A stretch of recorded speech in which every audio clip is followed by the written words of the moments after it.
करेंगे तो वो अभी ना नमस्कार करें, भगवान को विराजमान करने के बाद करें। तब तक आप लोग खड़े रहें ऐसे नमस्कार मुद्रा में, बाकी सब करेंगे, ताकि बार बार इनको हाथ धोना पड़ेगा वो नहीं हो।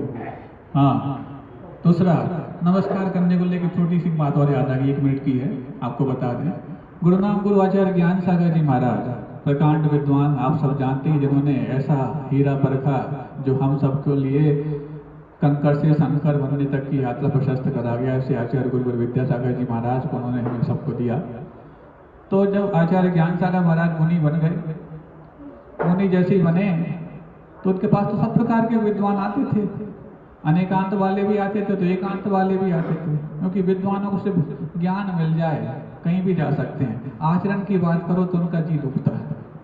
तो बस हुआ ऐसा, पहुंचते तो एक विद्वान बहुत, वो भी अच्छे मतलब पंडित थे, एकांत की बहुत अच्छी व्याख्या करते, लेकिन गुरु जी के पास सुनने रोज आते, आचार्य ज्ञान सागर जी के पास सुन करके आते। एक दिन क्या हुआ, जिनवाणी स्तुति हो गई और वो जिनवाणी को नमस्कार जो करते ना, किए बगैर वापस लौटने लगे। इस बीच में रास्ते में उनको याद आया, अरे कितनी बड़ी गलती हो गई, जिनवाणी के तो पांव पड़ के नहीं आ पाया।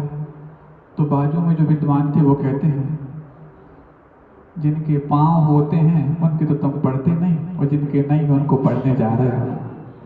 वो आचार्य ज्ञान सागर जी को नमोस्तु नहीं करते थे, लेकिन जैसे ही उन्होंने चुटकी ली उनको अपनी गलती का एहसास हो गया।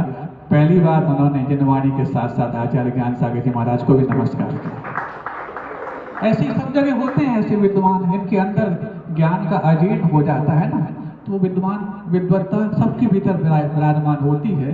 तो ऐसे हमें लगता है नए बाजार के मंदिर में तो ऐसे विद्वान नहीं होंगे, फिर भी यदि हों तो आचार्य ज्ञान सागर जी महाराज का उदाहरण समझ लें। एक और थे विद्वान जिनको, क्योंकि आचार्य ज्ञान सागर जी जब वृद्ध हो गए तो चश्मा लगाना पड़ता था पढ़ने के लिए, तो वो आचार्य ज्ञान सागर जी की हर चीज मानते, हर उनकी व्याख्या को बिल्कुल ध्यान से सुनते, लेकिन ये चश्मा लगाते हैं तो नमस्कार नहीं कर सकते, ऐसा उनके मन में आ गया।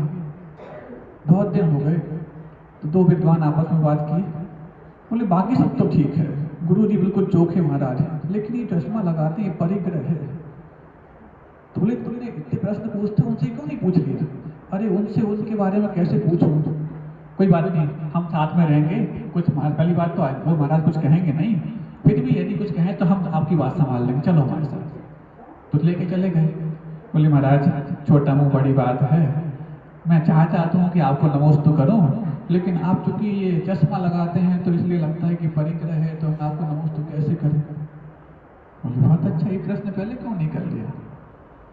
बोले परिग्रह यदि है, कोई चीज साथ में रहने से परिग्रह हो जाए तो सबसे पहले ये मंदिर मेरा परिग्रह हो जाए, क्योंकि मैं तो यहाँ रह रहा हूँ।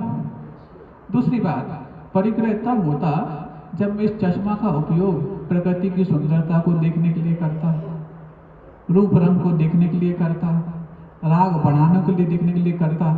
लेकिन जब मेरी समितियों के पालन में, अहिंसा के पालन में कुछ यदि कमी आ रही हो, अथवा इस जिनवाणी को पढ़ने में मेरे लिए यदि थोड़ा सा दिक्कत आ रही है, तो थोड़ी देर के लिए इसका उपयोग करके मैं यदि इसको कर लेता हूँ तो ये परिग्रह नहीं, मेरी अहिंसा में सहयोगी बनने के लिए एक तरह से उपकरणबद्ध बन जाता है। और जैसे वो काम पूरा होता है उसको मैं साइड में रख देता हूँ। ये बात सुनी मात्र नहीं कि उनकी सारी धारणाएं धुल गई, और पहली बार उन्होंने भी आचार्य ज्ञान सागर जी महाराज को नमोस्तु।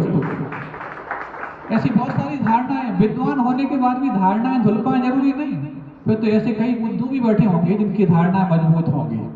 सुन रहे हो?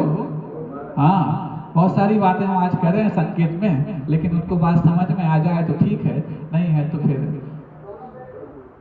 पुण्यहीन को हम क्या बोल सकते हैं, क्योंकि हम पुण्यहीन के बारे में ज्यादा व्याख्या नहीं कर पाते, हमारे पास शब्द छोटे पड़ जाते हैं। पुण्यवान की तो खूब व्याख्या कर सकते हैं, वो सब पुण्यवान हैं जो भगवान के चरणों में आकर के अपने धन का सदुपयोग कर रहे हैं, क्योंकि पुण्यवान का धन लग पाएगा, धनवान का धन लग नहीं सकता। धनवान का धन तो पाप में जाएगा, और पुण्यवान का कौड़ी भी है तो वो करोड़ बन करके जिनालय के निर्माण में लग जाएगा। चलो नमोस्तु करो।